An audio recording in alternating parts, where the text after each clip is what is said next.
My name is Susie. I am 45 years old. I am an only child. I never had brothers or sisters, so I grew up quiet and very close to my parents. But my life changed completely 15 years ago. It changed because of my baby girl.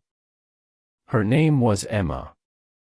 She was only 5 months old when they took her away from me.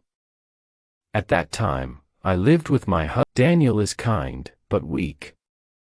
Patricia is strong, but cold.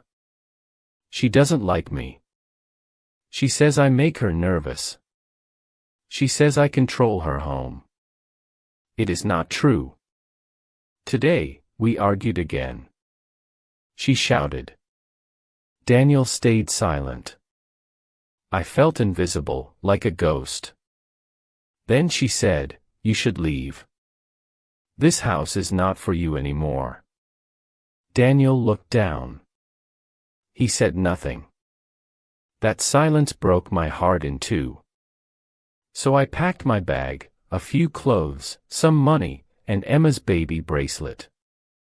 That bracelet is the only thing I have left from my daughter, my treasure. Now I sit on a cold bench near the bus stop. I feel lost. I whisper, God, if you still listen, please show me what to do now. Then I hear a voice behind me. Calm, deep, and kind. Are you okay, ma'am? The man asks. His voice feels honest, warm, and gentle. Something about his tone makes me feel safe, like hope is near again. Maybe this night will change my life forever. Maybe my prayer was finally heard. The man stands near the bench. He looks calm and patient, waiting for my answer. I tell him I am fine, but my voice shakes a little. He notices it. He says softly, "It's late. You should not stay here alone." I nod slowly. He offers me a cup of hot tea from a small paper cup. It smells good. I thank him. He smiles and sits beside me in silence. We don't talk for a while. The silence feels like people meet for a reason. His words stay in my head long after he goes to sleep. When I go to my room, I open my bag and hold Emma's bracelet. I whisper, "My little girl. Maybe God is doing something I cannot see yet." For the first time in years, I sleep without fear, without crying. But when I wake up the next morning, something unexpected happens. I hear Richard and Sophie talking in the kitchen. They say my name. Richard says, "She reminds me of someone from long ago." Sophie says, "I know Dad." I feel it too. It's strange, but I like her. I stop near the door. My heart beats hard. Why do they talk about me? Maybe it means nothing. Maybe everything is about to change again. Days pass, and I start to feel at peace in Richard's house. Sophie treats me kindly. She talks to me every morning while I make her breakfast.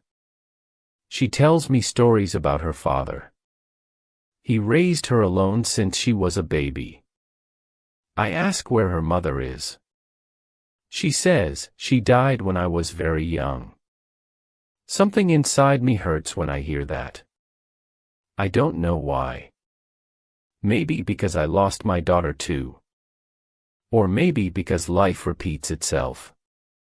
Sometimes I help Richard with his papers. He likes to tell me about his company.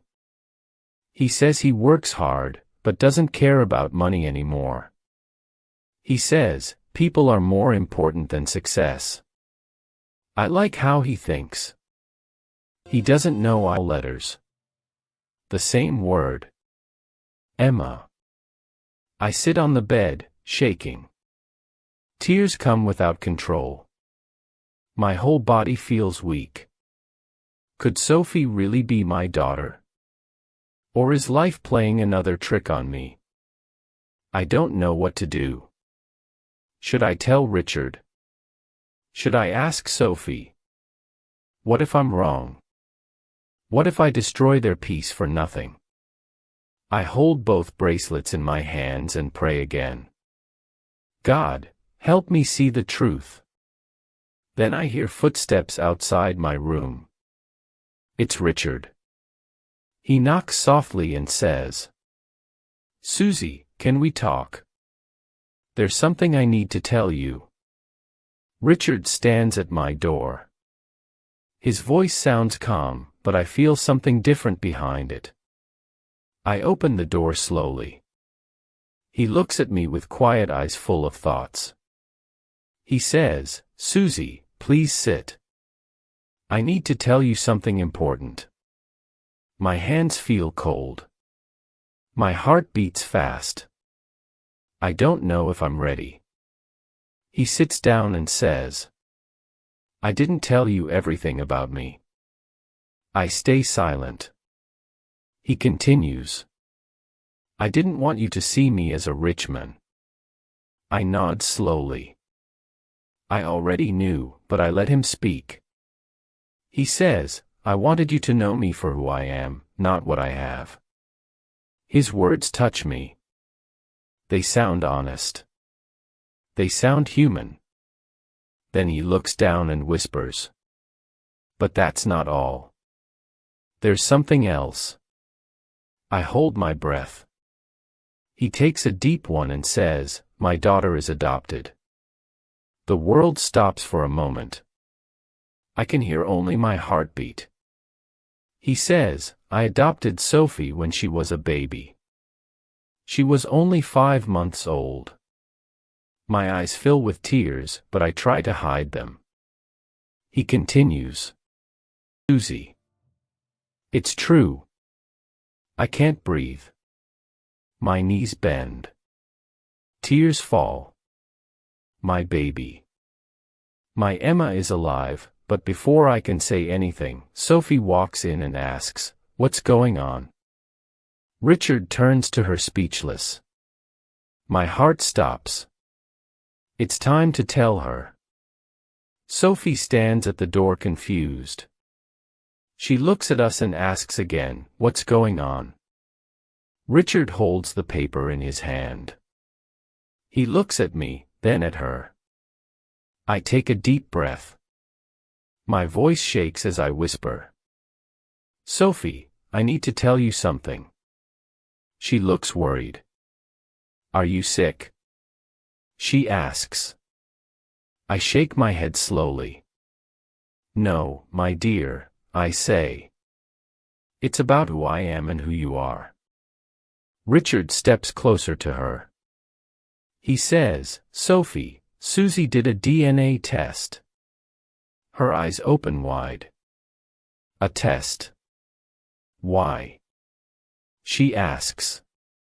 He hands her the paper because she had a reason to believe something important.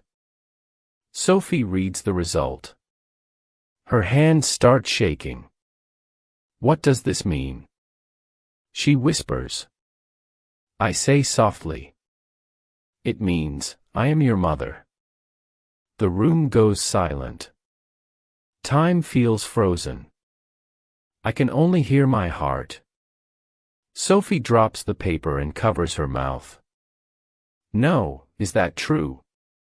she says. I nod with tears in my eyes. "You were taken from me when you were a baby." She looks at Richard. "Did you know?" I whisper. Question. Do you believe that love can find its way back even after many years of pain?